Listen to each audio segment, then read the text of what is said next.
This is Changeling the podcast.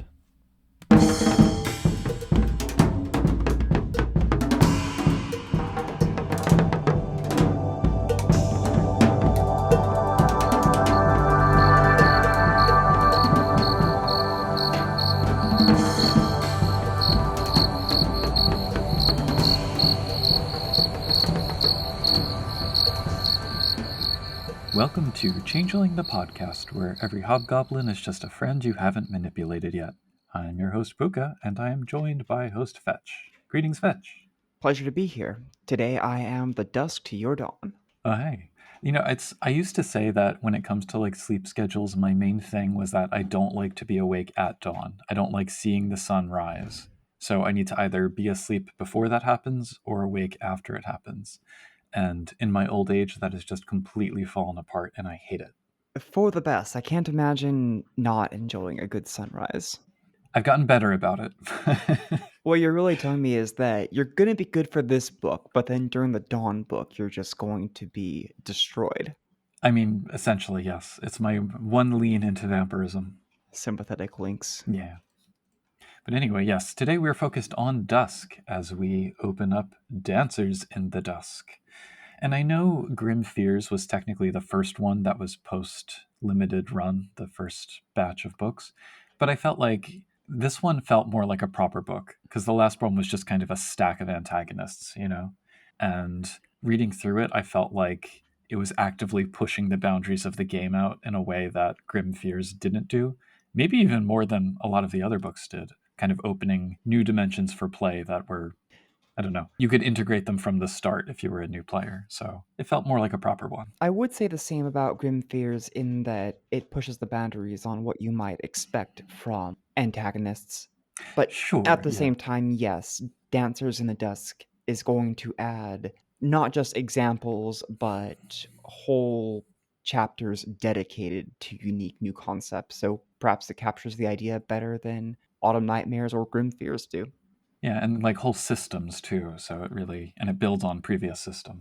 And I know I say this for every title that we've been going through, but it's especially true here. It's a super dense book. So it's like every page, there's so much to kind of draw out of it. Which I love, but it is a lot, and so we're going to have a heck of a time trying to get this all in under 2 hours. Let's do it. Let's do it! Let's talk about that cover. Oh my god, this cover. All right, so I have to just wax poetic. Stephanie Puimont-Law has been one of my favorite artists since the early aughties when I first found her work on Elfwood.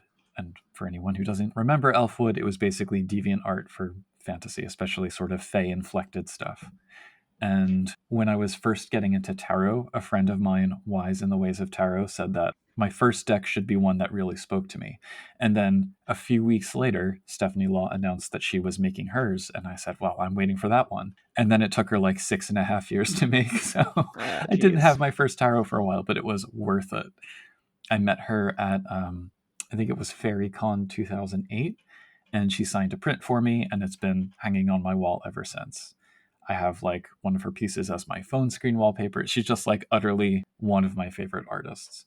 So the cover for this book is kind of a good example of her style, with the elegant fae lady doing dusk things while surrounded by mushrooms and little hobgoblins and whatnot. And the Swords at Dawn cover is meant to complement it, right? Yeah. And she does a lot of stuff like that. If you put two of her pieces side by side, there's often kind of surprising little connections and parallels and reflections that I really enjoy.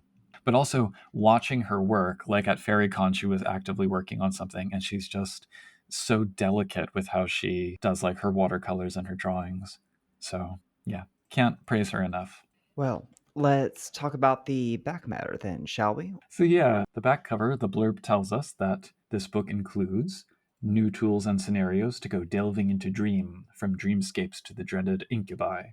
Ways to tangle a twisted destiny through contracts and even the presence of fate itself. Hedge towns and strange domains among the thorns, and a bevy of new hobgoblins to populate them.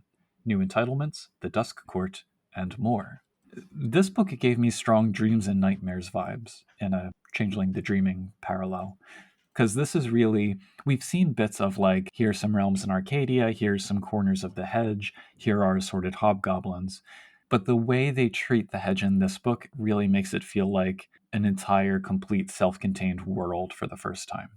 Maybe. Well, I find the idea interesting, but what surprises me is that, well, I haven't read Dreams and Nightmares, but I got the impression it was just a hodgepodge of realms scattered about that weren't supposed to give you an idea of the ecology of the dreaming.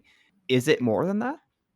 Well, dreams and nightmares, because in dreaming they are more invested in having at least an idea of geography than I would say Lost does. Because in dreaming you have the near, far, and deep. You have the concept of certain realms being adjacent to each other more regularly than kind of free floating. I think that there's a little bit more superstructure in that book than there is here. Like in this one, you could pretty much go from any of the examples here to any of the others. Like there's no kind of logic to how they connect in the same way. But even though I've kind of pushed back against the idea of having games really set in the hedge, and I have more to say about that later, I think that this book facilitates that a lot more than previous ones maybe did. I don't know. I'm wrestling with that idea as I say it. Well, we'll be getting into it momentarily, so let's dig into the meat of the book and find out whether it holds up to those. Let's. Can I just say that it was a little moment of oh, because I have my physical copy, and when I opened it, the receipt from when I bought it at Borders bookstore in Aww. 2009 is still there. I got 20% off apparently with a coupon. Hey. So let's talk about this story, Scheherazade at Twilight. Oh, gosh, I love this one. It's about a woman who is minding her own business when a true fae, and quite a true fae, I must say, look at that cover, look at that piece, appears before her and demands that she tells a story. It has to be one that's been told before, but it has to end new. She manages to do so with a twisted recitation of Little Red Riding Hood that reminded me a lot of Broken Tales, that fairy tale game about Yeah. twisted fairy tales. Anyway, the True Fae is pleased with that one, so pleased that it comes back the next day and continues asking her stories. She thinks as long as she can keep it at bay with the stories, she's going to be just fine until she runs out and gets taken away because it turns out that was exactly what the Fae wanted, someone who was really good at telling stories. Perfect way of characterizing the Fae. But the after part is equally interesting in that she is aware now that it has weaknesses based around its movements, places it can go. Dusk in particular. This idea of liminality and twilight, which are represented here, are going to be seen throughout the rest of the book. I might dispute that she thinks she's going to be fine. I think she understands pretty quickly that this is not going to end well for her. But, yeah. She's not quite a Changeling the Lost player, but she knows what she's dealing with. I feel like this might also be the most extensive story we get about an actual abduction. Like we've had one pagers on that topic, and we've had stories where there's extensive narrative around the event. But when you think about like the last book, when you had the Jack-o'-lantern story, the actual moment of abduction is very quick. There's a lot of lead up and a lot of aftermath. This is like an extended description of the actual 7-day event over the course of that time. So I thought that was an interesting thing. You're right. I can't think of any that are as long as this one. And amazing pacing they did with it. Yeah. And she just goes through all the princess stories, doesn't she? With giving them twists. So in the credits, we have written by David Brookshaw, Jess Hartley, Misha Hanman, Jennifer Lawrence. Jennifer Lawrence? What? John Newman, Malcolm Shepard, and Chuck Wendig. I'm going to assume that's a different Jennifer Lawrence, not the noted actress. So yes, the introduction. So this is, we're told, intended to be paired with Swords at Dawn. I like how they say it's slightly aspected to the storyteller, while Swords at Dawn will be slightly aspected to the player, because we've talked about that tension of like, well, who's this book for? Should players be reading this? And they kind of state outright, yeah, anyone can read it, but this is really meant more for storytellers. They do a great job with it in this book. I feel like every section gave me something that I could use as a player, but I can see why it would be primarily a storyteller looking at it. Mhm. And both books apparently lean into the concept of transition and liminality, like you said, which is very much a theme that suits the Fae. The hedge is kind of the big literalization of that concept. We're going to see a lot about dreams and fate in here too, which feels appropriate for a dusky nightfall themed book. Chapter by chapter, we have chapter 1 will get deeper into oneiromancy and introduce more dream world stuff. Chapter 2 deals with fate and magic, meaning new contracts, and how the weird tends to tangle the strings of destiny. Chapter 3 explores more of the hedge and its inhabitants, and Chapter 4 will deal with Dusk itself as a theme, wherein we'll also get the Court of Dusk and some entitlements. There is a lot of tiny text in this book, and so chapters 1 and 3 in particular are quite dense. 2 and 4 have a little bit more breathing room. I think we can probably say that our overviews are going to, by necessity, only scratch the surface of like any one of these pages. So, I am so ready for this. Let's jump. all right. So, chapter 1, more art, more story. We have this clockwork heart guy working with a succubus whose kids he saved from privateers, I think. I didn't really get the story. Yeah, it's a little bit, again, tiny text. This might be the longest chapter opening story we've gotten. But the Lost is getting this succubus, and what's a succubus, you may ask? We'll find out soon. He gets her to mimic his old girlfriend in order to seduce his fetch until the fetch's heart bursts as revenge for making a mess of his stolen life. There's a lot to get across here. It does a good job, I would say, of summing up a lot, but maybe as you pointed to, you kind of have to read it twice to be like, wait, okay, what's this piece? What's going on here? We get this opening about dreams that I feel we've already gotten covered by Rites of Spring. Oh, I have that in my notes too.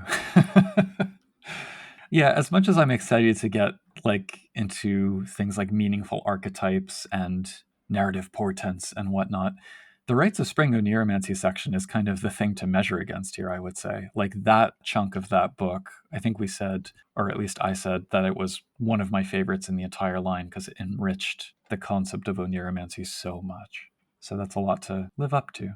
Yes, and what we have here would be interesting if we didn't already have Rites of Spring. But what comes next, I think, is fascinating. I'd love to jump right to the skein. Can I say just before we get there that throughout this book, there are multiple sidebars and material pointing to Mage the Awakening, and having had little to nothing to do with that game's first edition, I'm just happy to skip right over it. Go read Astral Realms, apparently, if you want to learn more about archetypes.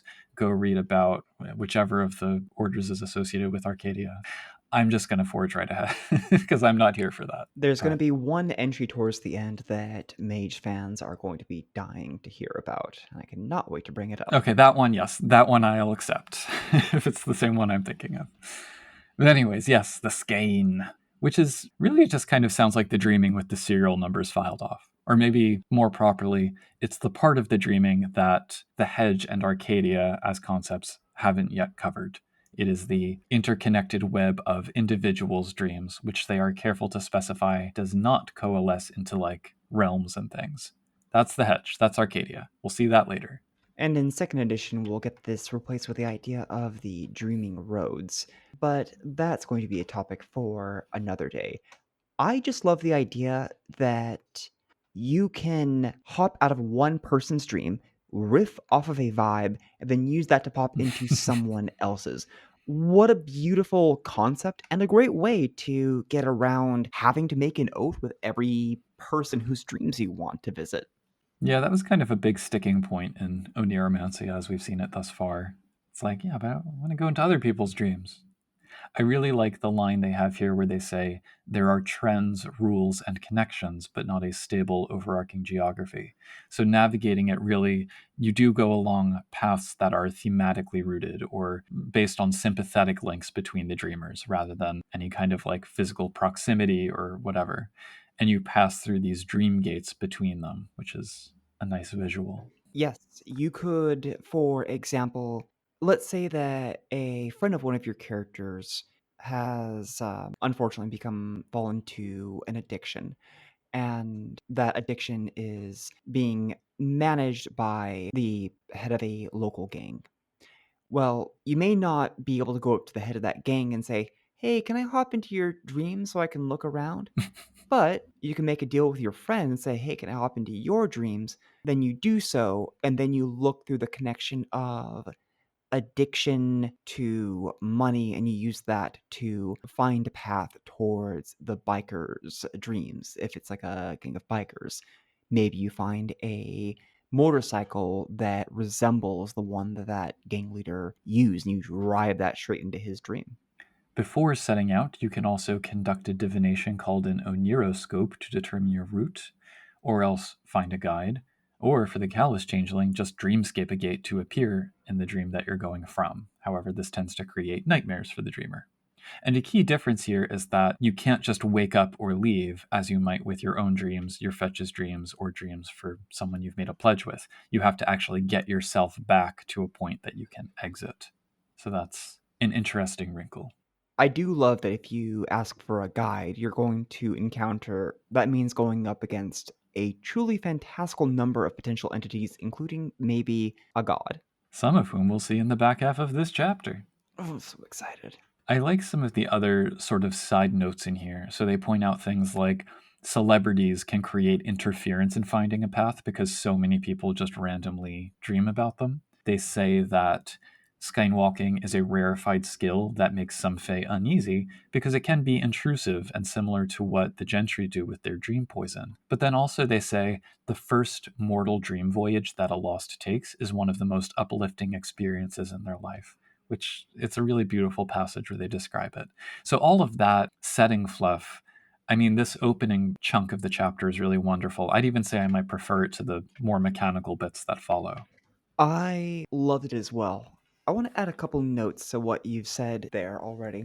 Keep in mind, readers, that it's easier to find a person because they're famous, but at a certain point, that fame builds up so many misconceptions and exaggerations that it distracts you from the ability to find the actual person instead of just hopping into somebody's dream about, being best friends with that person. We also have a sidebar about the relationship between the astral realms and the scheme. The astral realms are a concept from Mage about how they view the interconnection of dreams, memories, opinions. The idea here is that both changelings and mages can access the same kind of concept, but they do it from different angles.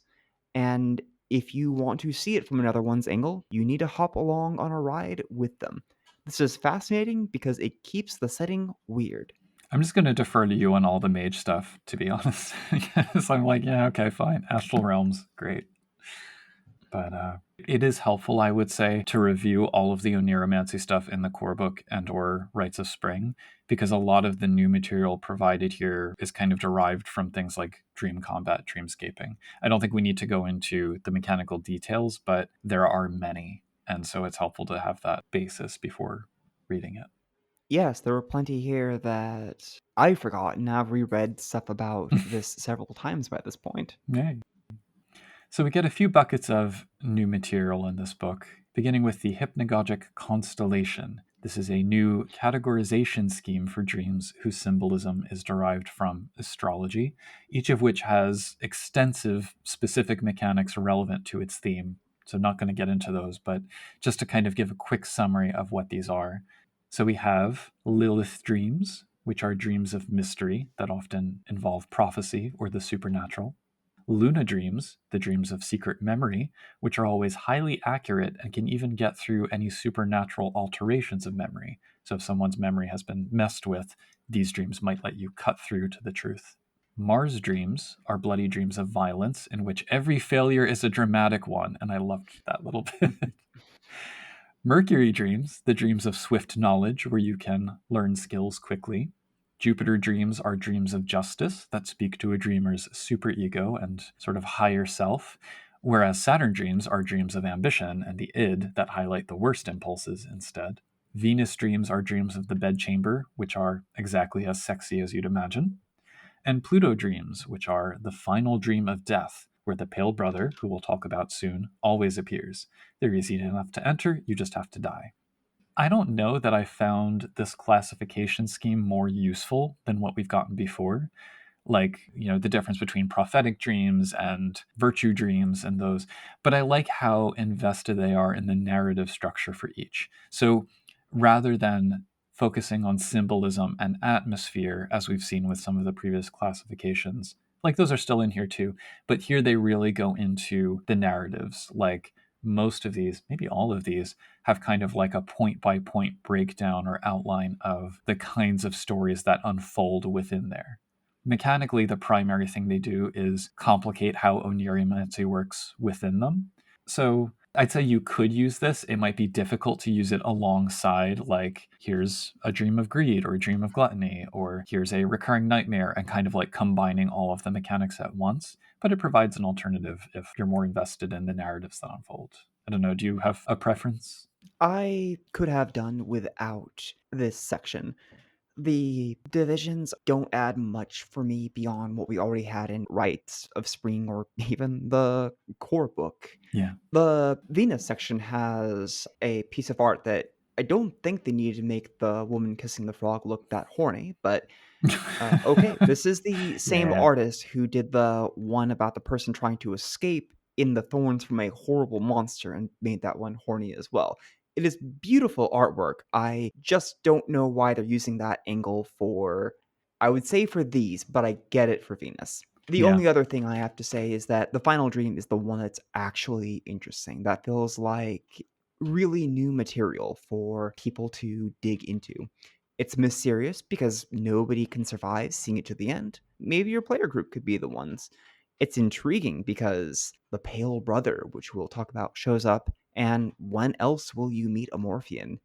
It is so creepy how you see your dead family if you are accompanying it to the end. That is when you know it is time to turn back. I think it's also the longest of all of them. Like, it just has the most material.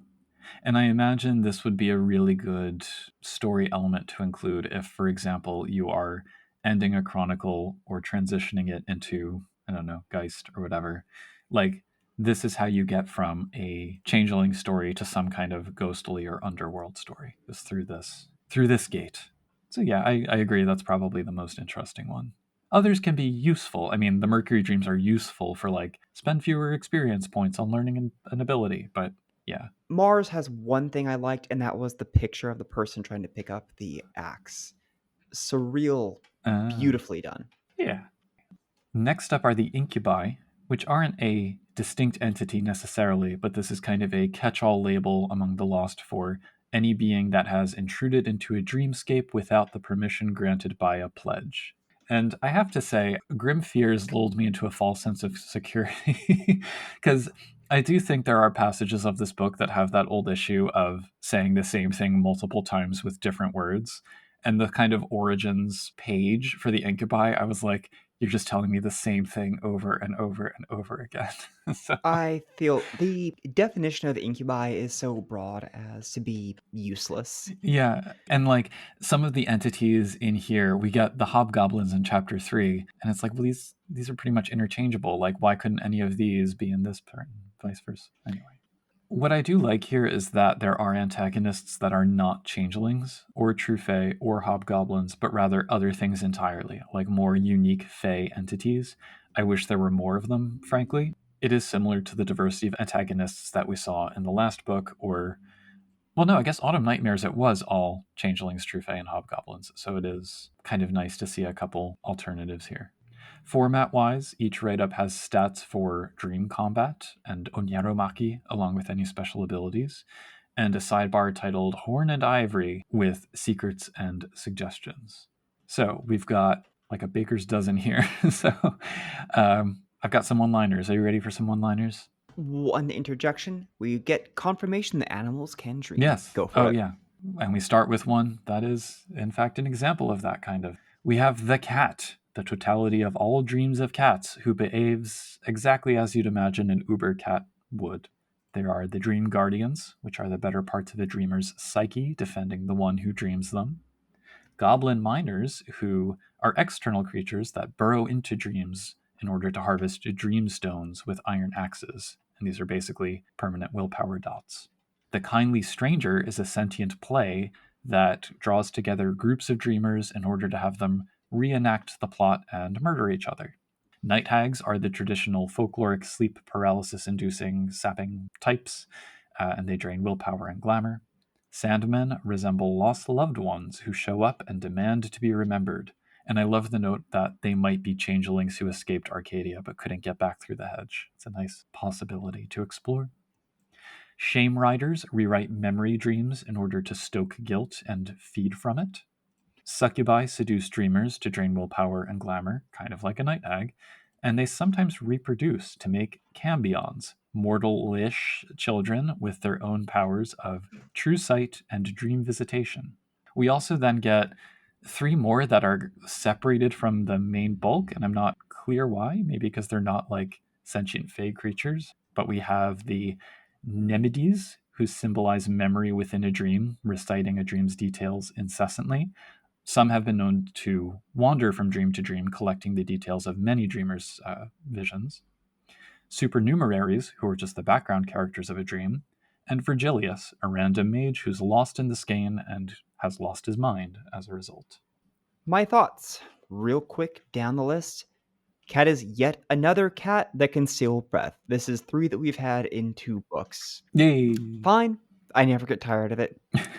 For mage fans, Dream Guardians are just what changelings call the daimon. It's the spirit that protects your dreams. I love goblin miners. They're creepy hobgoblins that hack out a passageway through the thorns and into a person's dreams, maybe even their soul, which is a place that changelings cannot normally access. Imagine what insights you could give your player characters into that world, or even worse, what somebody might do to mine into a person's soul. Imagine watching a dream unfold only to see a goblin riding through the kitchen on a mining cart. The kindly stranger is the king in yellow. I don't know how it brings people to do, but I love that it works like this. It's an easy in to drop that in as a plot thread for the players. Just have some of their friends taking an interest in putting on the play. I find the Night Hag pretty typical. I'd maybe use it as an intro villain for talking about what a Neromaki is going to be like. Conversely, I love the Sandmen. Now, these are not the Sandmen from Wraith, although I can see They're pretty them close. taking on a similar purpose, because just like those Sandmen depend upon filling out people's passions about things, these ones look like a void left behind by a deceased loved one. Shift the dream so that it looks like the loved one is in them. Then they take on that role and drive the dreamer to obsession, confusion, and sorrow. It is wonderfully weird they don't remember anything about themselves and believe they are who they say they are. This is one heck of a subversion of a memory dream. The shame writers are pretty messed up, especially because they take on the role of the victim in the dreams that people suffer. I could see them as like a background element to something, but I'm not sure what I would do with them. I find the succubi oddly tragic. They need to regularly feed on sexual dreams and they have no control over their form. Their dreams hurt people too. I love cambions because they're innately good at getting into trouble walking story hook. Too bad we get less than a page. The only thing I find interesting about the Nemeds is their appearance. The supernumeraries are interesting, if only because I like the idea of talking with the extras while they are off camera. I would love to have Virgilius show up in my games. A mage trapped in dreams, switching between 5 different forms based upon his mood and carrying on way more power than anyone you should be dealing with is a walking story waiting to happen. And that's all I've got to say before we go on to those Morphians. We do have to put Virgilius next to a later entry and see how he measures up in terms of mage-involved stuff. But that's for Chapter 3. Oh, Yes, oh boy. let's talk about the Morphians. Easily as powerful as the Gentry, but more invested in enacting grand symbolic roles rather than kidnapping or whatever. They appear with intention or in accordance with fate to make bargains and set off epic narratives. Naturally, they don't get stats here, but we have 3 examples. There's the Pale Brother, who represents real death that can be delayed but never defeated, and he just won't stand for people who try to fend him off for good. The Rogue Sister is a symbol of breaking taboos, nonlinear thinking, and treachery, who rewards defiance of fate.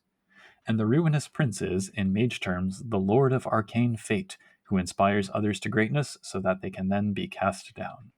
I'll be honest, I'm not really sure I see the point of them being these kind of discrete entities here. They almost feel like cutscene characters that you really can't do much with except have them be personifications of the direction in which you want the chronicle to proceed.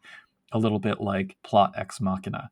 I like them. I think they're great, but I don't know. They feel kind of tacked on to the end here, and I almost wanted more about their role within the ecosystem of the game, if that makes sense. But maybe there's something in Mage about them. I don't know. There would be something for Mordred, but I don't believe for the other two. Listen, I'm there with you. I think that it's hard to find a good use for them. I do find them conceptually interesting. Mordred will grant you something with the understanding that it will effectively be undone, so I don't see the point of interacting with him. The rogue lady feels like an excrucian from Nobilis. Oh, yeah. I like that she can break any obligation. Okay, there's a good story hook. And the Pale Brother is good for a scene where you want to talk about the inevitability of death or defying that fate. That's going to be a strong personal character moment, and you're going to have to be able to identify when the players are in a position that they want to have that kind of conversation. Yeah, and you almost kind of have to use him with the Pluto dream that we saw before. Yeah, I mean they're interesting. They're almost like slightly more benign gentry in that they serve a similar function and have a similar level of power, but they're less caught up in specific narratives that are changeling-ish about abduction, etc. So Ironically, while the true Fae do get extensive stats about them, it's worth right. repeating that the Morphians never do. Yeah. I can't remember. Are there more Morphians in like Swords at Dawn, etc.? I don't know that I there are. don't recall there ever being any more on the Morphians, Yeah. and I kind of wish there was. One thing we will see, I think, from them, and we'll see this later on in the book, is characters that can just kind of push the true Fae around. Someone has to. So overall, the opening bits of this chapter, like I said, they hold more water for me than having lists of options. But overall, it was a good chapter within the incubi category. I love the little notes about things like the gentry being terrified of the cat, or the concept of that sentient piece of fiction that dreamers reenact. And I have actually always wanted to run a Cambion game. I think that they'd be really interesting as protagonists. A lot of these felt like plot points that I've seen from literature elsewhere or concepts elsewhere in the world of darkness, but it felt like distinct enough corners of the dreamscape of Lost to feel new and strange. A lot of it is stuff that I feel like I could port into Changeling the Dreaming, where we don't actually get a lot about individual dreams. The astrological stuff I probably didn't need, and the Morphians, I'm kind of like, oh, so when do you use them versus not use them? But it's all rich material. Yes, I recommend everybody give it a read through, at least for the incubi, to get an idea for new characters. Yeah. So then we move on to chapter 2 with, frankly, a less interesting story about one lost getting another lost to apparently curse his brother. I guess it's proof that terms like catch and contract are diegetic because they talk like they're talking about game mechanics in this description. But Maybe that wasn't the best decision. On the other no. hand, I know what they're doing here. They're trying to make it in character to help out the players who are reading it. And it gives you an insight into, yes, there are Fae who theorize about fate and how it works and try to manipulate it in different ways. So, knowing that that's a profession or whatever. So, this chapter is titled Tangled Fates, and it's about fate. I think you might have said previously that you didn't necessarily care for the suggestion that, like, Arcadia and Mage the Awakening and Arcadia and Lost, not that they were identical, but that they had connections, particularly around fate. So, given that the term weird does originally mean fate, and I think they kind of lean into that a little bit here, What do you think about that link conceptually? I guess either in general or as it's presented in this chapter. I think this is our first time seeing fate as an independent concept, fate with a capital F.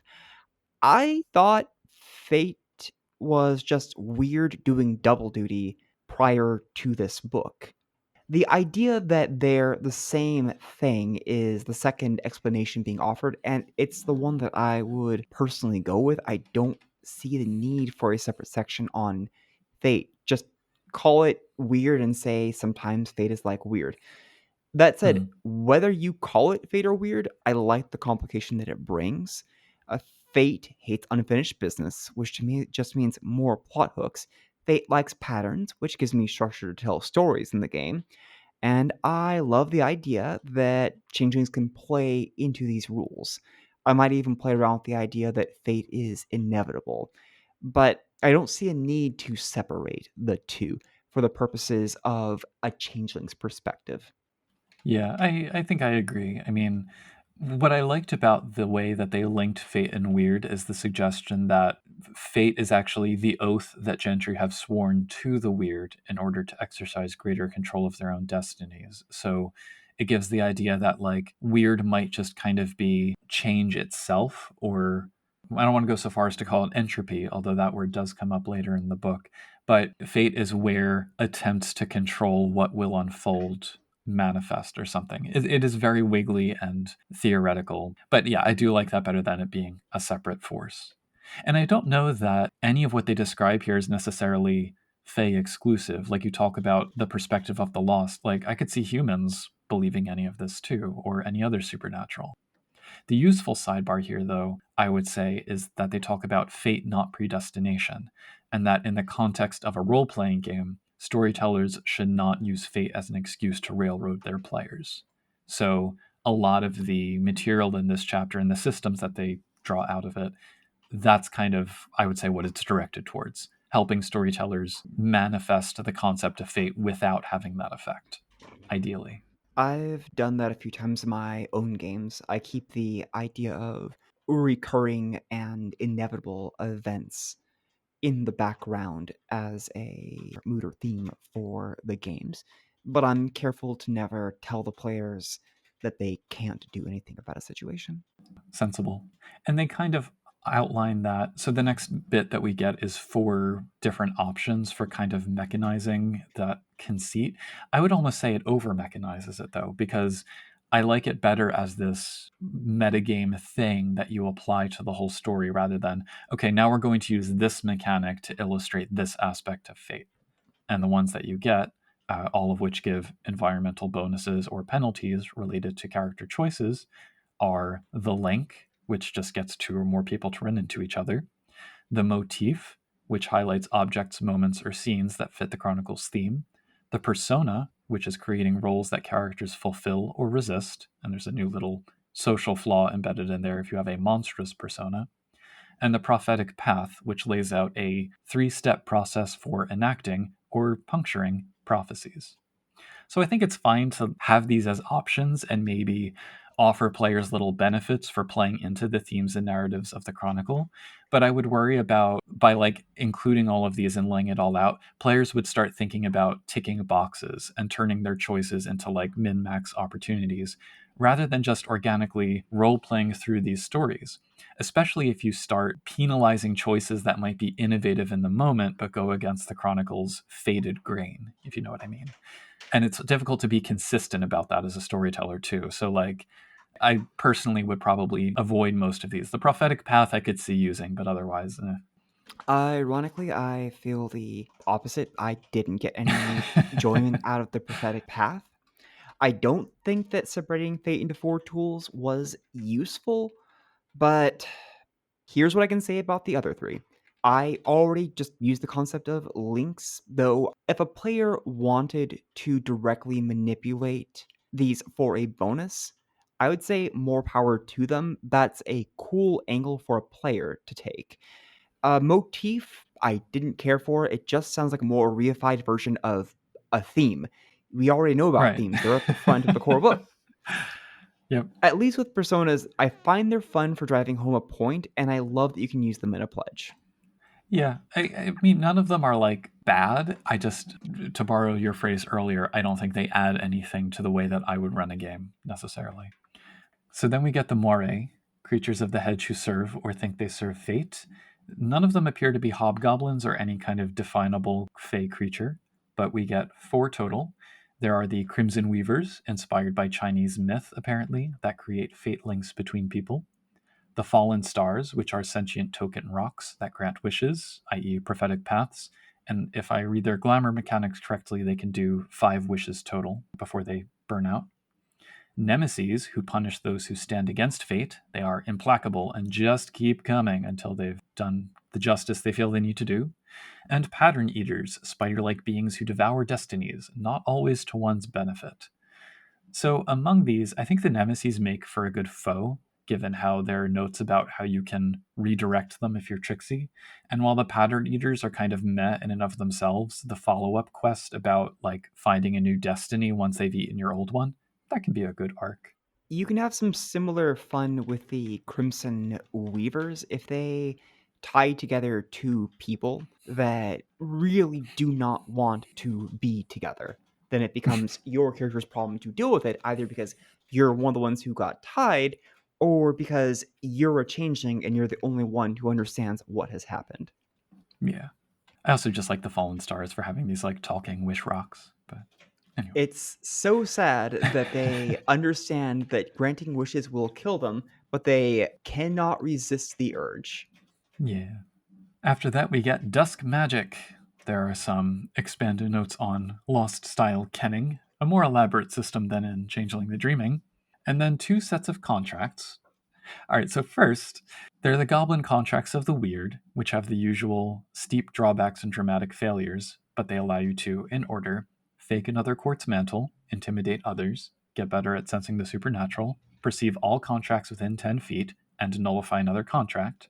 And then the Contracts of Lucidity each cause a clarity break of increasing magnitude and allow you to, in order, assess clarity or sanity, raise your own clarity, gift some points of clarity to others, suspend your clarity rolls, or the necessity to make clarity rolls, or steal clarity from another lost. So I didn't like any of these, to be honest. Maybe lucidity a little bit more because it at least explores new territory. And obviously you need to like do a content warning if you're going to be playing around with sanity, but I guess at least you can use them beneficially. But like I mean the ones in chapter 4 are just across the board better as contracts go. Like faking another court's mantle was at least marginally interesting. But I did not like either of them likewise. The fifth dot of the Goblin contract is maybe interesting for shutting down a contract. And I like that the contracts of lucidity were struck in a deal with madness, not with lucidity, because lucidity does not exist. yeah. That And was cool. Thief of Reason maybe sounds interesting, but I don't think people are going to get very much out of reading this unless you're going for a very specific build around manipulating either weird related things or a person's clarity. The other thing, Weird's Eye, the Goblin Contract 4, it's like, oh, you can perceive any unconcealed contracts within a 10-foot radius. And I'm thinking, that's it? Like, that's nothing. You have to like walk right up to someone and sniff them to tell if there's a contract there. Anyway, the last bit of this chapter that we get is all about curses. They make a point, which I'm glad to see, which is that almost any contract can be a curse in the right context, which I think is something we talked about when we were doing Book of Grimmaire. Yes, I was happy they added this section from Yeah. perspective. They also define maledictions as pledges made specifically with the intent of the other individual breaking it, which I think that kind of aligns with the category of one-sided pledges we saw before, especially if it's with a mortal. There's also, all right, there's this variant of unwitting pledges, which is similar to contract 4 in Dreaming. It's like sanctifying a promise without the target necessarily being aware or intending to pledge. I'm going to have thoughts about that in a minute. And then a whole sidebar on cursed tokens, which we have. They kind of structured this section weirdly. It's like they have the sidebar on cursed tokens at the beginning, and then we have the actual cursed tokens themselves at the end, which is like, Here's the thing. I'm glad to see the sidebar on how to exercise caution around storytelling unwitting pledges for two reasons. First, if you allow these variants in your game, and they are variants, they're optional, it really leans on having a solid grasp of the quite arcane pledge crafting rules. Much as with Chapter 1, like having that new typology of dreams, you really need a solid grasp of the oneiromancy systems. They give an example on page 75 of one of these unwitting pledges, and it's really easy to see how quickly you can get kind of bogged down in the math of balancing what's supposed to be narratively a casual unwitting pledge. And secondly, the sidebar points out that focusing on this theme of the Fae being tricksy with words and promises can really erode the other parts of a chronicle. So if the players are constantly having to stop and think about what they say before they say it, or if players feel like they can't even use the future tense or like they're going to get trapped by their words, it becomes a different kind of game. And I frankly don't have interest in running or playing a game that's like, aha, gotcha, as a baseline. If you're into that, cool. But if I were to include the unwitting pledges, I'd have it be like the boon of an entitlement. Have the Knights of Solemn Promise, and if they come to town, everyone knows they have to watch their tongues or something, but not having it be this constant system in the background. That's me, though. I have bad news for you. Unwitting pledges got added into the second edition of Changing the Lost as the basic thing that you do. Yeah. It's actually one of my favorite things. I have one changeling character in this campaign I'm currently running, and the player has done a fantastic job of paying attention to when other people say things and choosing to seal their words at an appropriate moment. It comes across as clever and quick-witted and a useful way of sealing something. I understand how that could turn into players screwing over other characters or the storyteller looking for opportunities to mess with people.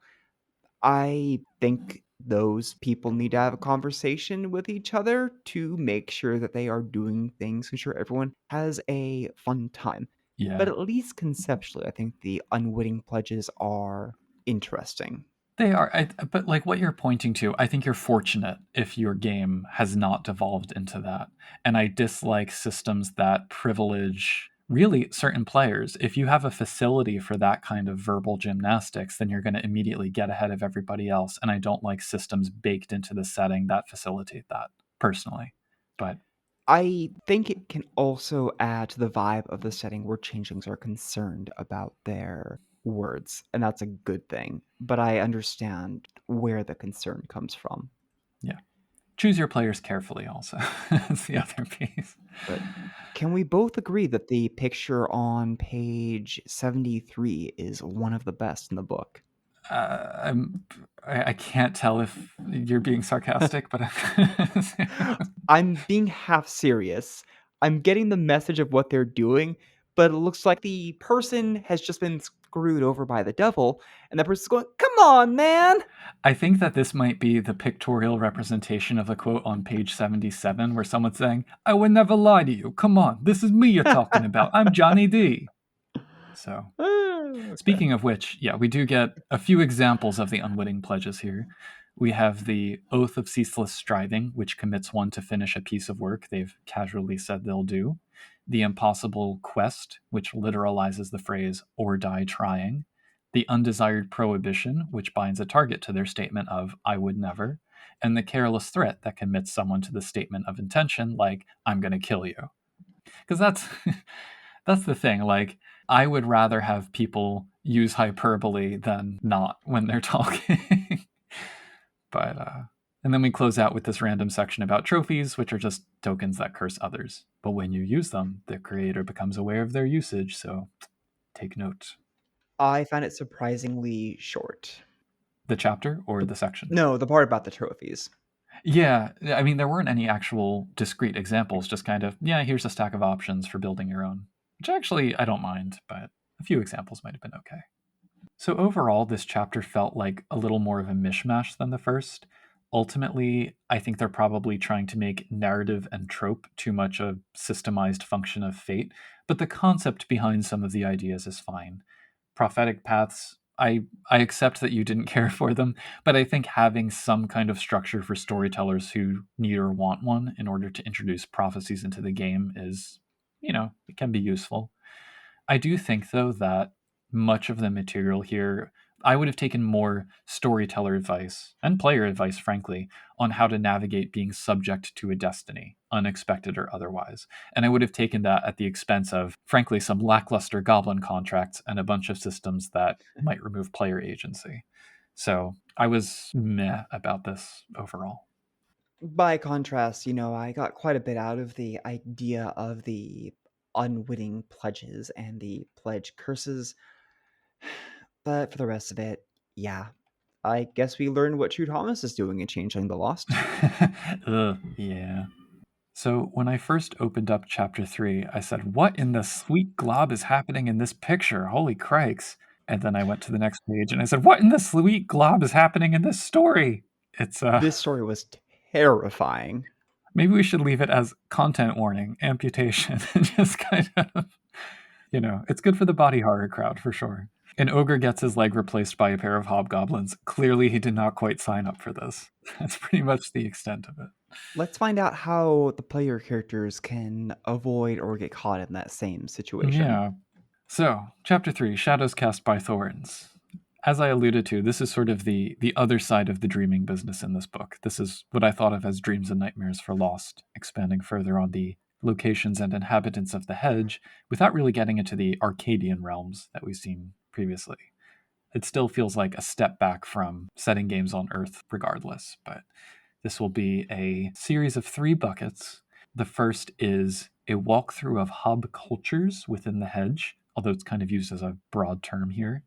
And that's subdivided into things based on places, professions, and types of solitary structure that you might come across in the hedge, each of which comes with a couple examples.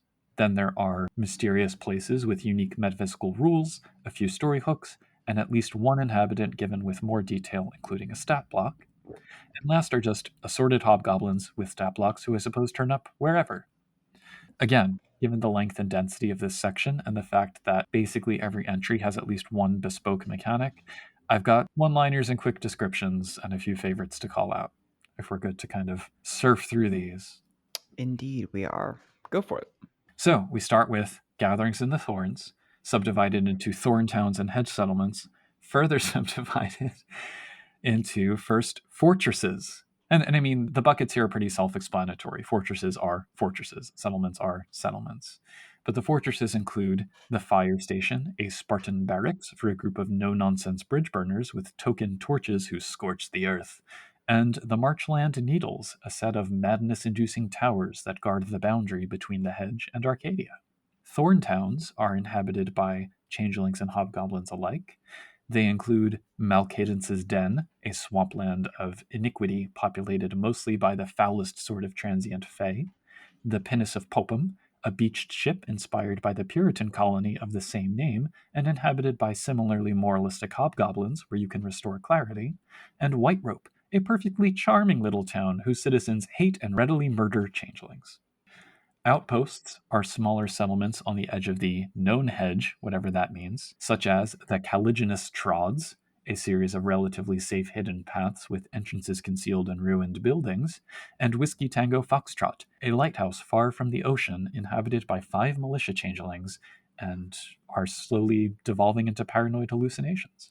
So then the Hob Workers section goes through some Hob professions. Architects are driven to build and can be associated with boggart holes, subterranean homes for particularly industrious hobgoblins who you can hire for a price, and pathmakers who are obsessed with cartography and make eclectic paths that facilitate navigating the hedge. There are doctors who can be both necessary and unpleasant in the hedge. The Sawbones of Pickwick Circus sell and trade limbs and organs. In a sidebar, we have token limbs that contain contracts. Presumably, that's what's going on in the chapter opening story. And the Yellow Nurses. These are cursed hobgoblins who flock to the wounded and eat their injuries, but you best fend them off once you're healed, or they'll start in on your willpower and attributes. Hobgoblin hunters prowl the hedge for all kinds of quarry, such as the maddened goblins Red in Tooth and Claw, who hunt because they must. Luckily, they don't bother with weaker prey and only use their body's natural weaponry, as well as the Grub Legion, who are just mercenaries, straight up. Merchants can turn up in goblin markets, along paths in the hedge, or in places like the niche, a general store in the hedge whose keeper can't leave until a customer agrees to change places with them, quote, for a little while. But at least you get a free item out of it. And the wagon train of values, traveling merchants who always seem to have exactly what you need. Tinkers of all types abound, with examples including the Imps of Anaximander, another group obsessed with cartographers who provide hedge maps, and the Triflesmiths, who, as you might imagine, forge and repair trifles and tokens, although the group is not easy to find. Lastly, one might stumble across solitary structures in the Thorns, such as libraries, like the Owl's Back, a hollow moving mountain with a near-infinite library inside. Mines range from miniature to mammoth, like the Bone Vein of Grim Graves, where enslaved fae mine the calcified corpses of buried hobgoblins and find occasional tokens. The vilest prisons include the undead and mobile gutted gob beast that can hold up to 30, and almost anything can be found in ruins, even something like the Black Loco, a 10-car hedge train buried in snow filled with skeletons where your oneiromancy gets empowered. Lastly, we have temples of hedge religions, and the example we get is the Wineberry Cross, which bears the figure of a fey savior called Jack of the Crows, who is worshipped, prophesied about, etc. There's a new goblin fruit, the Wineberry Blush, which eases madness. Basically, all of this is just a big Christian allegory, up to and including the initials of their savior figure being JC. Any favorites or noteworthy things to call out on these before we get into the mysterious places? Oh, yeah. Okay. First off, for locations that are ostensibly about hobgoblin ecology, we sure get a lot that are the sole possession or primarily controlled by changelings. That's true. For what it's worth, though, when they Yeah. do put the changelings in these sections, they are good. The fire station is a stark example of what bridge burners can do. I was squirming by the end of that description. The Marshland Needles reminds me of those fortresses in Lord of the Rings, the one that had been taken over by the forces of Sauron. Hasn't really happened yet here, but you will go mad quickly. I have more thoughts regarding the jobs. Yeah, that was kind of a weird transition where it was like, let's talk about places, and now let's talk about jobs, but also places. Yeah, I thought it was going to be more straight up places, but this is confusing. I liked the pathmakers, though. I'm always up for radical cartographers.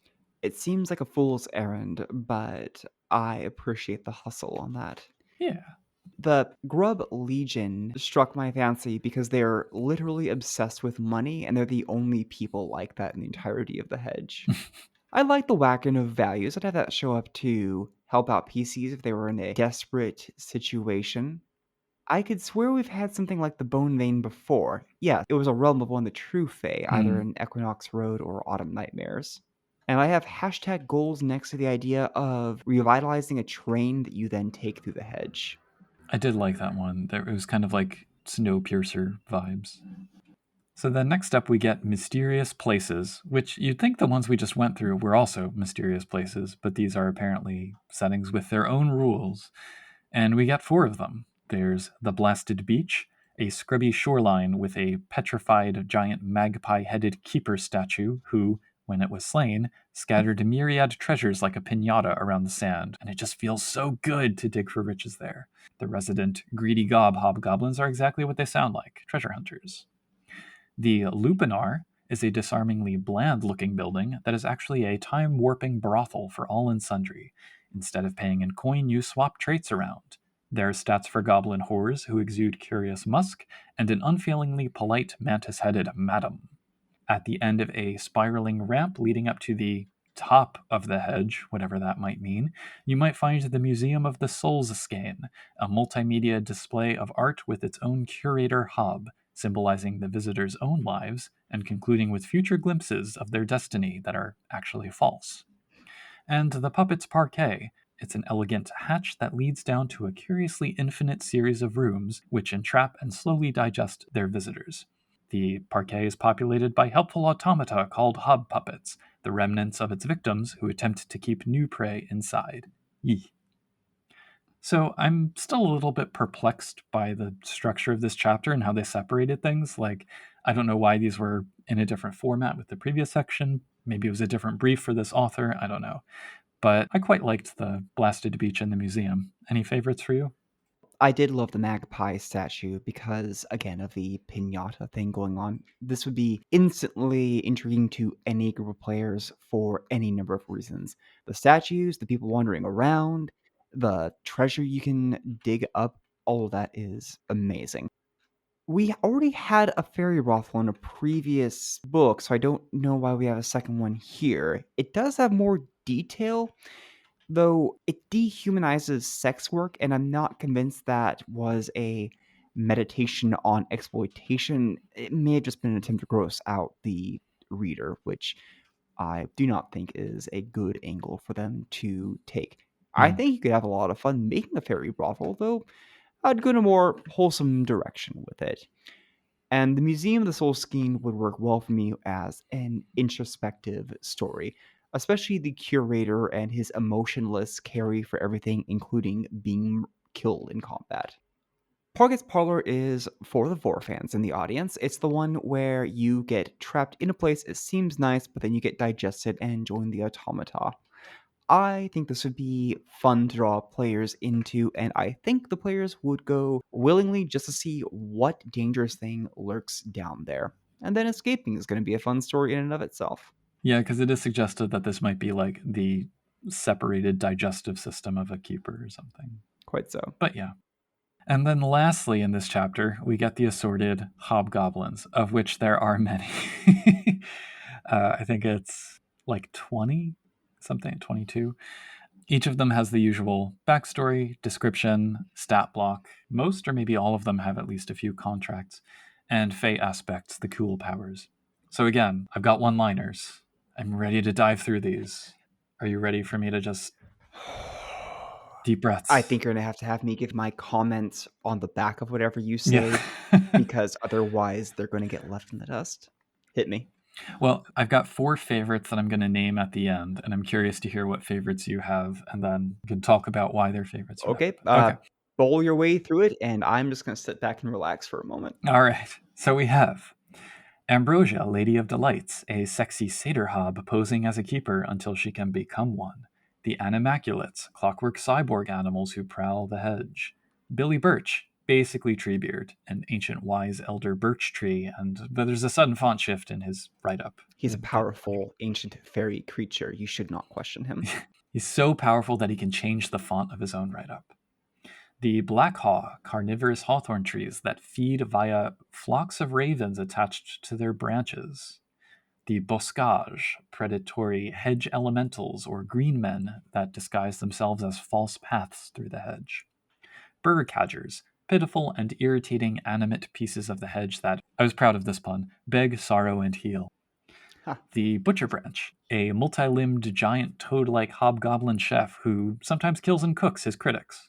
The cadwallop, an attractive hob who feeds on fear and desperation, particularly out of the false offers they make to guide the lost on safe paths. The cobblebody, junk golems of various shape obsessed with absorbing new items. The gloomdrake, a regenerating shadow dragon bedecked with serpents who loves riddles. Gumwort, a gluey tumbleweed that traps prey until it dies to attract the insects that it feeds on. The moonwing, a nice hobgoblin for a change. They're a genus of lunamoth who find and feed on various types of goblin fruit. Mormo, Lord of the Wastes, slave of the bog fey, a tribe of hulking swamp goblins who have been enslaved by a keeper, and they have strong Ludo from Labyrinth vibes in the art. One Hand Sam, a traveling tinker hob who talks to machines and has a multi-tool hand, basically a knocker. Shadowbanes, very best doggos, who can guard or guide changelings and hate true fae. Shadow wolves, less best doggos, who lure prey in to eat them and pull away their shadows to turn them into new shadow wolves. Shimmerlings, insectoid bits of soul torn away by hedge thorns, who feed on willpower and glamour. Songwraiths, a new and shadowy type of emotion-feeding siren who resembles loved ones of their targets. Spencer's Nepenthe, a pitcher plant whose lure mimics a trapped person, quite similar to the other carnivorous hedge plant that we saw previously. Suzaro the Fishmonger, a friendly bog-dwelling restaurateur and information broker. Pterodont, a camouflaged scavenger who resembles layers of vegetation or a leaf pile, except for a protoplasmic allure that resembles treasure to lure in its victims. And the unmade, mages who sought out Arcadia and got stuck in the Hudge, thereby becoming mad and weird, kind of like marauders from Mage the Ascension. So my favorites out of this bunch: Moonwing, Mormo Lord of the Wastes, Slave of the Bogfey, Shadowbanes, and Suzara the Fishmonger. Those were my picks. For me, the Boss Cage do have some of the best artwork. I want to use Burr Cadger in my game because he reminds me of Nuber from Baldur's Gate. And you're just kind of compelled to kick him. Magically so, yes, he has a hate Yeah. aura. The butcher being a kitchen and a chef was such a nice touch. That's one of the most Fae things I've seen in this book. I have a note here that the Gloom Drake's art looks like a terrifying monster combined with hentai tentacle art. Ugh. You know I would use One Hand Sam, obviously. Having a full-on knocker in the game, why not? Yeah. The Shimmerlings are just like weird mites, but with wings. That's equally terrifying. Yes, I did think of that too. I was like, what is with the repeated insect draining entity things? But yeah. The explanation, though, is more interesting, that these might be the bits of soul. There's a lot of others I have thoughts on, but I think I've said my everything I can say about the best, except for I do want to talk about the Unmade. Well, yeah. So, all right. Here's my thinking about this. The back half of this chapter felt a bit too monster manual to me. And like, we just had an antagonist book. The fact that we get almost as many again is like, all right, that's a lot of foes. And most of these I could see, not just the monsters, but the places as well. I could see some use for, and each of them would be good for a session. But I say session singular because I feel like new hedge stories where characters are like starting off some new adventure in that space, they're probably best as one-offs, kind of episodic monster of the week kind of things. Because I imagine a chronicle that spends a lot of time in the hedge, they need to have a base of operations, like the Motley's Hollow, and then every session would be some new corner of the hedge they visit for some reason, or some new hob enemy they come across.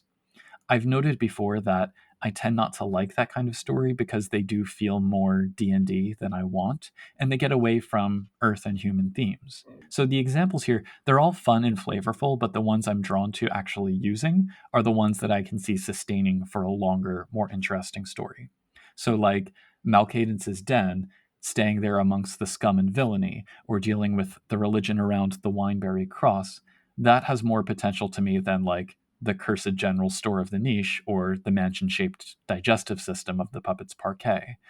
And then among the hobgoblins, I could build something around raising and breeding the moonwings, or having the characters try to free the Mormo tribe, or acquiring a Shadowbane, or getting a job at Suzara the Fishmongers.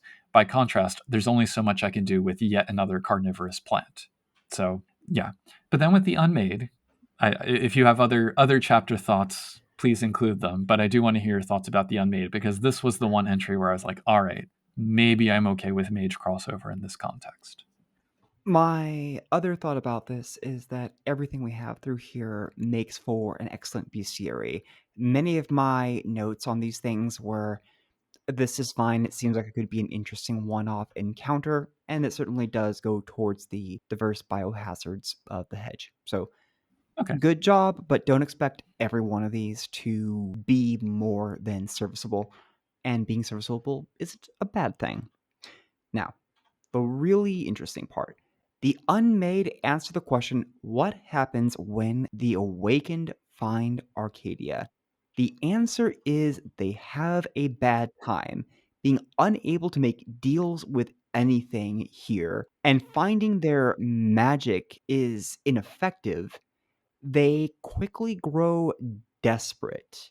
They're slowly robbed of their sanity, their body, and their magic, not just by the absence of familiar power, but also by a curiosity that the one thing that will deal with them is Dusk. Dusk will provide, but Dusk also rubs them away.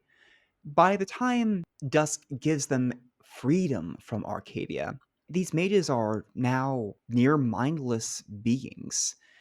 I love this concept. It's a great changeling forward take on including mages in Lost rather than pontificating about mages their own game line.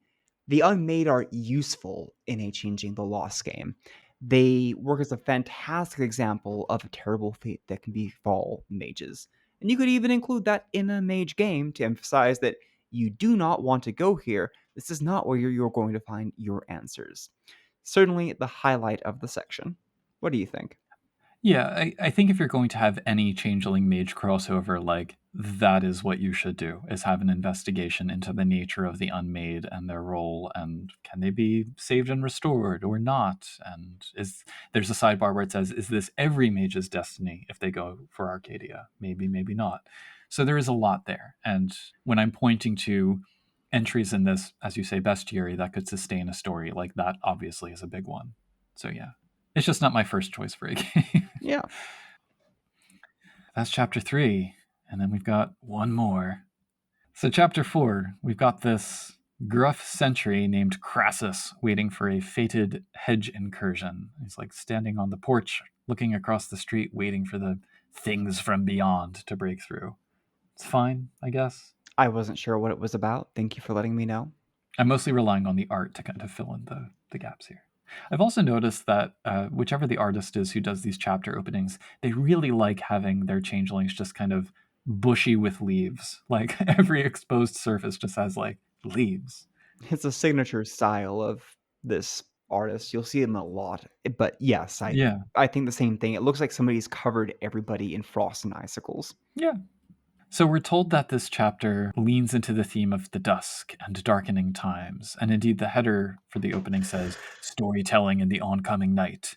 And yes, this section does give storyteller options, but I'm going to telegraph my thoughts by saying they used way too many words to get across rather straightforward concepts. Again, I can sum these up pretty quickly, even though it's a 10-page section, so I can just go for it if that's cool. Please do. Right. So the first section is Weird Influences, which looks at how you can adjust the game's intensity of weird.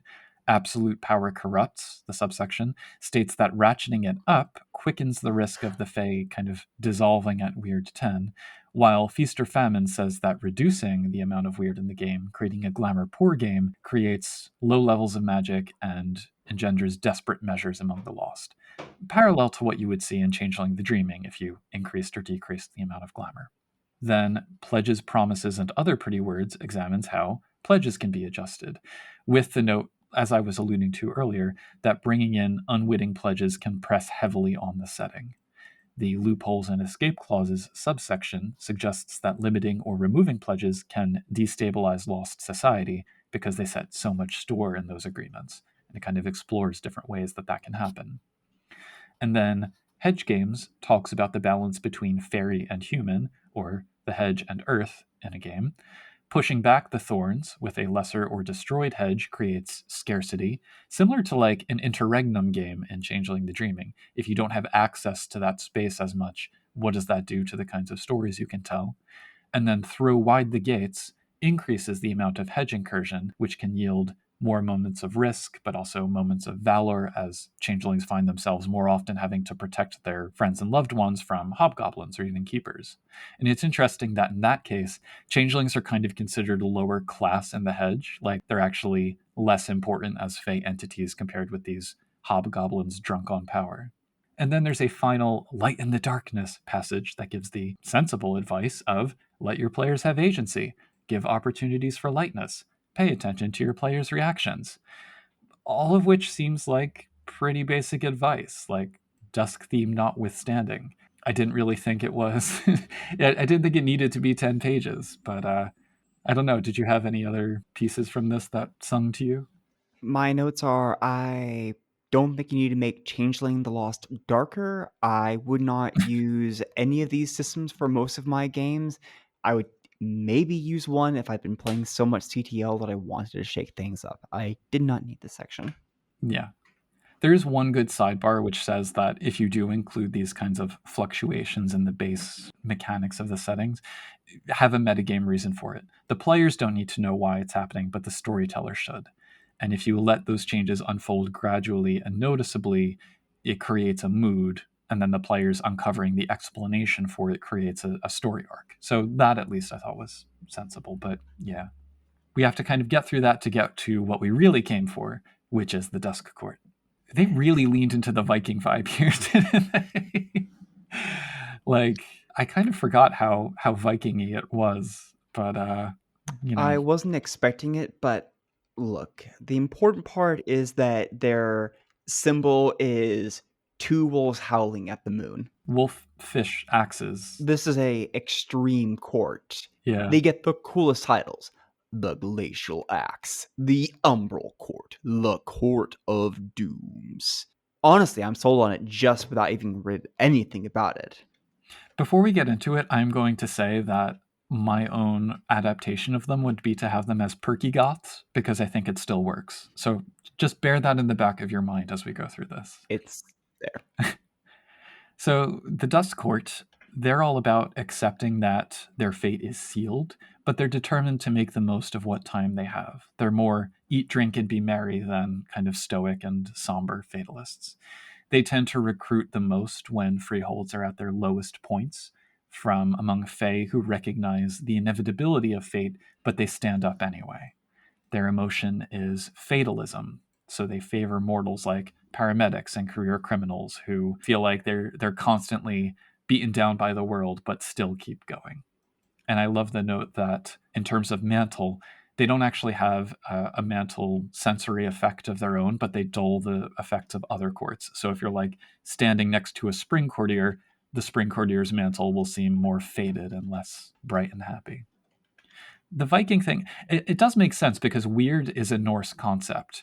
We have like runes in their iconography too, and weird is the blank rune. So it does make sense in that way, but it did feel a little bit mishmashy to me. I guess there's also vibes of House Skaha from Dreaming as well in terms of these like fate nights. But yeah, what do we think about these folks? These are the ones who play Warhammer 40k because they like to rage against the dying light. Nice. I'm fascinated by the idea that the Dusk Court's membership waxes and wanes depending upon how bad things are. So if things are going pretty well, they by and large do not look for ways to make it worse again. They just filter over to other courts. And then when things get really bad, the Dusk Court begins picking up members. A good way to show that your campaign is taking a turn towards something very difficult, bring up the Dusk Court and say that they're here. I would love to know how that would affect the politics of a freehold with having one that stands aside from the four seasons like this. It's worth noting their mental effects make them hard to take down. I would love to show off the Gallants and the Unfettered as a contrast to each other.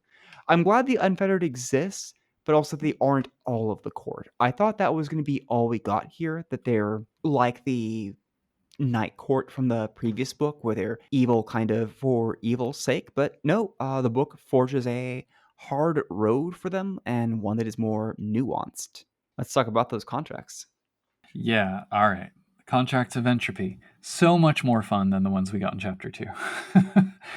And you don't need court goodwill for Dusk to purchase them, so just go for it. In order, they allow you to create aphasia in a target, disrupting their communication, get some danger sense, boost your resistance traits, declare a fateful duel, or nullify a contract. And this nullify a contract is, I think, in every measure, strictly better than the Goblin contract we got, which did basically the same thing. That's amazing. I checked. It costs less. It doesn't have a drawback. It has broader application, like just across the board. It's better. So I would maybe switch levels 1 and 2, because level 1 is actually quite powerful here. I just thought it was cool. They revolve around breaking things down. I really like the first and last contracts, so I figured you'd have more to say about them because they do a lot with language. Yeah, I mean, there are consequences and permutations of that first one which deserve a lot more investigation. Half a page was not enough. That's all I'm saying. We also get a couple tokens here. They have Chaosium, which I chuckled about, which points towards the most dangerous situation nearby, like a compass, and Crow's Bill, the Dusk Court's signature axe that thirsts for taking lives in combat. It's pretty cool, I guess. I like that you can point yourself towards danger and the axe gets stronger with every kill. Yeah. And then the last bit here, we've got 4 new entitlements, which I don't think, like, they're kind of associated with Dusk, but none of them are strictly Dusk Court entitlements. All of them kind of say they recruit from different seasonal courts as well. Right. So, we've got the Family of Silent Knights, a closely knit group, basically Ghostbusters, but for nightmares rather than ghosts. They have all the goth aesthetic I want. They craft dream prisons, but they're not above using captured or tamed horrors as bargaining chips. Obviously, they recruit those interested in dreams, and the entrance test is basically dream combat with a particularly nasty horror. Concepts include mercenary neuromancer, blackmailer, cryptic healer, silent stranger, and dream artist. I like that they capture incubi, but the rest of that didn't really click with me. I just like the art. It's great art. Next up is the Hedge Wardens, a fairly new, fairly popular militaristic order of defenders who watch for danger from the hedge, kind of like our chapter opening protagonist. Their means slowly changes to resemble iron, reflecting their dedication to the task.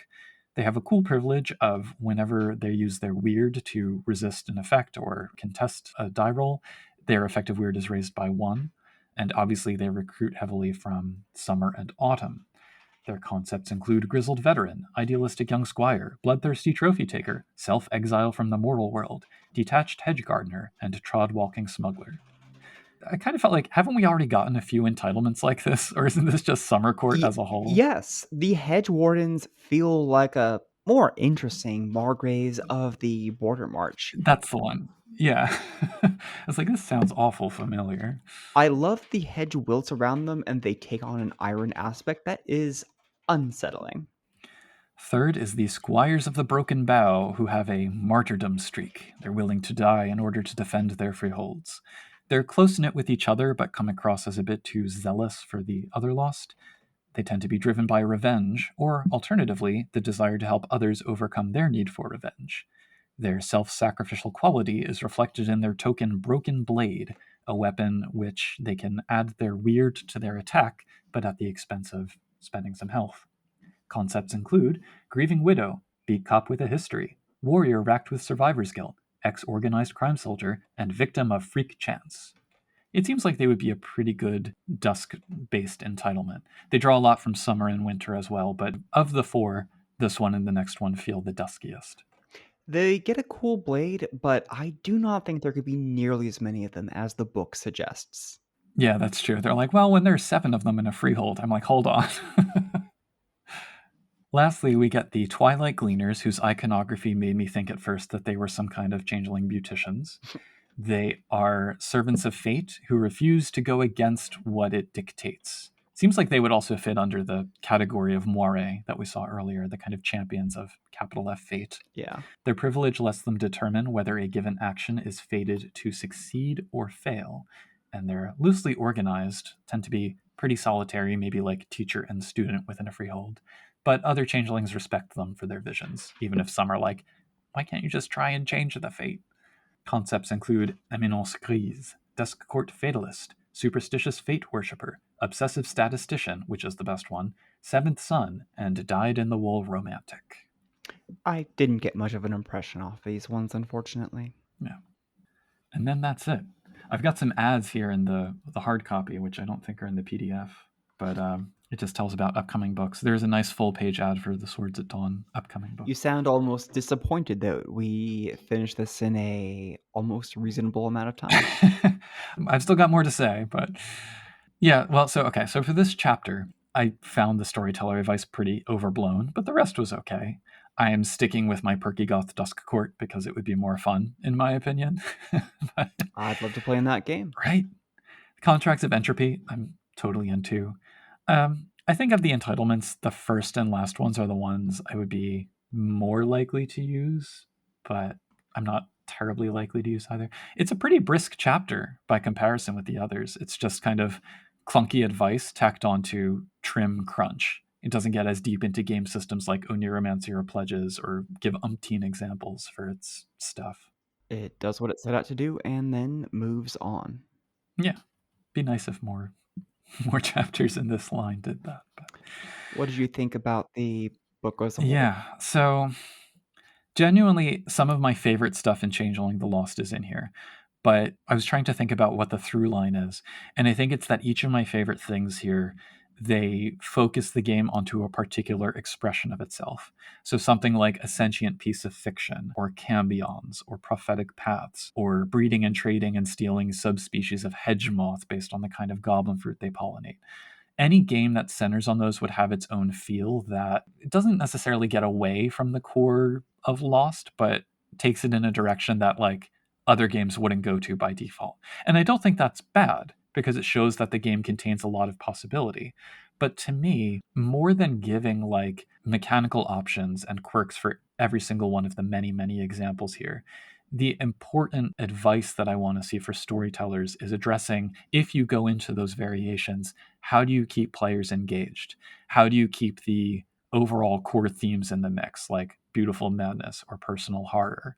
How do you keep something like court relevant when it's just, okay, well, it's another week, another hobgoblin to kill? How might kith influence your attempts to wander the skein? I mentioned over mechanization earlier as like a turnoff, and I'll add over exemplification to that, where you give pre-packaged ideas over like generalized tools for storytellers to better develop their own stuff. So it's all still useful. It's all quick things that you can drop into a game when you just need something to drop. And I like the way it does those things, but it points to a mode of play and maybe a quality of the game or the line overall that, to me at least, can sometimes feel like more style over substance. Could I design at least one session around any given thing in here? Sure. But at some point, it's like, is that the way that I want to run this game? And for me personally, the answer is no. I love the book overall. It does what it sets out to do, which is to explore areas that are often less important to your initial Changeling the Lost game. Most of this material, maybe not most, but about half the material here is going to only be useful when you want to change things up with where the game is going or what it's focused on. And for that, I think it does an excellent job. It also provides plenty of material about hobgoblin ecology, though I still wish there was a bit more. We get a lot of little places, but we don't see the proper much about proper towns or cities, or what does a hobgoblin merchant do on their day to day. I think you could say more about that without utter ruining the mystique of it. Do you think that it would be helpful if we had, for example, opening fiction from the perspective of hobgoblins rather than changelings? Oh, fascinating. I worry that would exacerbate the writing issues that I've seen, but Perhaps, yeah. I thought they did a good job with the true Fae perspective in Equinox Road, so I Mm. believe they could have made it work for hobgoblins here. Because when you said day to day, I was expecting you to say day off. And I'm like, oh, I like that. What does a hobgoblin merchant do on their day off? But that's a separate piece of fiction, I guess. The thing I like most about this book is definitely the Dusk Court. They are such a breath of fresh air. They're not what I expected at all. Something that's looking for hope and optimism in a fatalistic era. Yeah, it's a nice touch. Anyway, that's the book. And I'm curious to see, given how intentionally they seem to be pairing this one with the next one, I think that's going to inform a lot of the way that I read Swords at Dawn. I think it's rather different, though, if I recall correctly. I've not read it in so long that I could Yeah. not say. Yeah, I say if I recall correctly, as though it wasn't 15 years ago. But yeah, I guess that's it. And until then, if you, the listener, would like to be in touch with us, give us your feedback, etc., options include visiting our Discord at discord.me/ctp, sending an email to podcast@changelingthepodcast.com, leaving comments on Facebook or YouTube, where we can be found as Changeling the Podcast, visiting our Mastodon at changelingpod@dice.camp, and you can also sign up for our Patreon at www.patreon.com/changelingthepodcast, links to all of which will be in the show notes to this episode. And once again, I've been Pooka. And I'm Fetch, reminding you that dawn is coming. Dream safe, sleep tight, don't let the shimmerlings bite. The Perky Goth Dusk Court has a rather different set of entitlements than those found in this book. The Conspiracy of Shadowcats, for example, is an association who emulates the indifference towards the weird displayed by the entity known as the Cat, and who shows their devotion with feline-themed wardrobes assembled at Hot Topic. Physically oriented Lost might join Assemblage 24, accessorizing their dexterity with token glow sticks, snakebite piercings, and leg warmers, artfully stomping out the contracts of entropy and hexagrams on the dance floor. And the Drama Club mostly hangs out in parking lots, smoking clove cigarettes and doing each other's glitter eyeliner as they articulate bittersweet truths with the force of prophecy about friends and rivals alike. To be favored by the court is to always have a diner to go to in the small hours of the morning, and to know that live or die, mask and mean, it always pays to look one's best. Patrons of our show automatically receive a quantum of that court's goodwill, and they include Bad Company, Siglosson Jr., Derek, Dorcadus, Elorus, Henry Kraft, Ea Bull, Oreo, Razcaboose, Sandchigger, Sija, the crew of Erebus, and Were Buffalo. Many thanks to them. You too can get some of that devastating coolness by signing up for our Patreon at www.patreon.com/changelingthepodcast, or by leaving a review on the podcast listening platform of your greatest convenience. Watch out for mysterious dream gates on your way there, give every cat a belly rub, and remember that the night is always darkest before dawn as you keep on dreaming.